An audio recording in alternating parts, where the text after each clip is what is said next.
ईश्वर वास्तव में है या नहीं, इसको लेकर हर व्यक्ति के मन में सवाल आते हैं। लेकिन अगर आपको पता चले कि ईश्वर आपके अंदर ही है, तो क्या आप उसको खोजना चाहेंगे?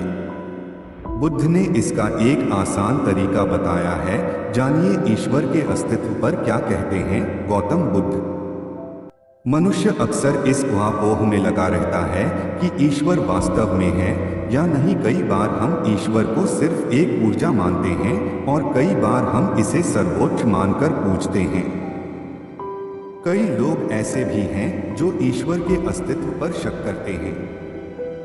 कई विद्वानों और मनीषियों के अनुसार ईश्वर के रूप अनेक हैं, लेकिन वो एक ही शक्ति है। शास्त्रों में भी ईश्वर की अस्तित्व पर मुहर लगाई गई है। बौद्ध धर्म की स्थापना करने वाले गौतम बुद्ध ने मानव जाति को अपने ज्ञान से जीवन जीने का तरीका सिखाया था। ईश्वर के अस्तित्व पर भी बुद्ध ने ज्ञान दिया था। एक बार बुद्ध के पास मौलुंगपुत्त नाम का एक दार्शनिक आया। उसने बुद्ध से पूछा कि क्या वाकई में ईश्वर है।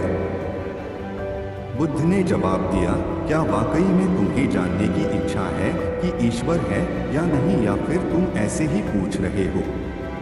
मौलुंगपुत्त ने आश्चर्य से देखते हुए कहा कि नहीं, मुझे सचमुच जानना है। मैं हजारों मील की यात्रा कर इस प्रश्न का उत्तर जानने आया हूँ। मौलुंगपुत्त को लगा कि बुद्ध उसे गंभीरता से नहीं ले रहे, तो उसने गुस्से में कहा कि मैं इस सवाल के जवाब के लिए सब कुछ दांव पर लगाने को तैयार हूँ।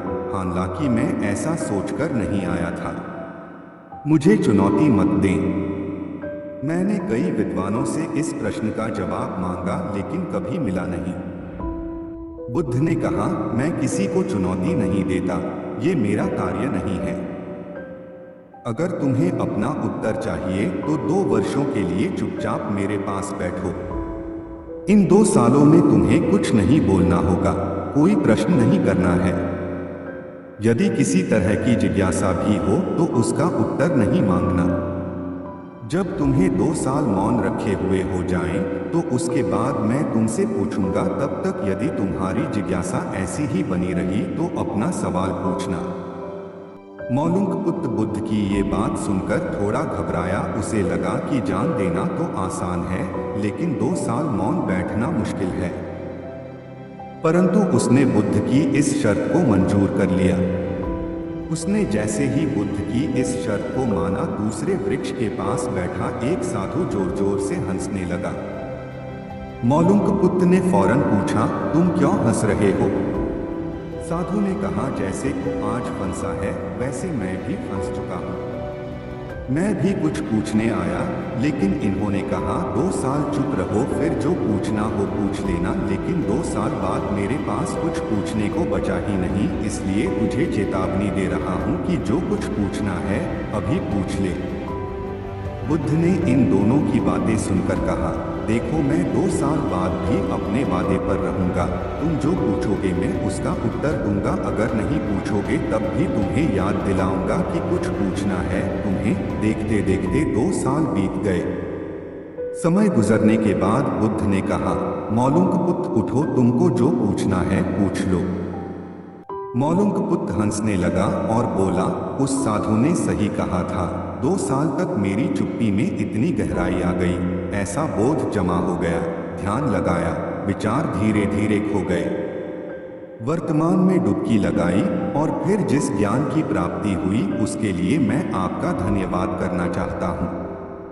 अब मेरे मन में कोई सवाल नहीं है। महान ज्ञानियों, साधु संतों ने कहा है कि जिस सवाल का जवाब हम जीवन भर दुनिया में ढूंढते हैं, वास्तव में उसका हल शून्य से मिलता है, और यही उत्तर परमात्मा है। प्रत्येक मनुष्य ईश्वर का अंश है और वो हमारे अंदर ही छिपा बैठा है।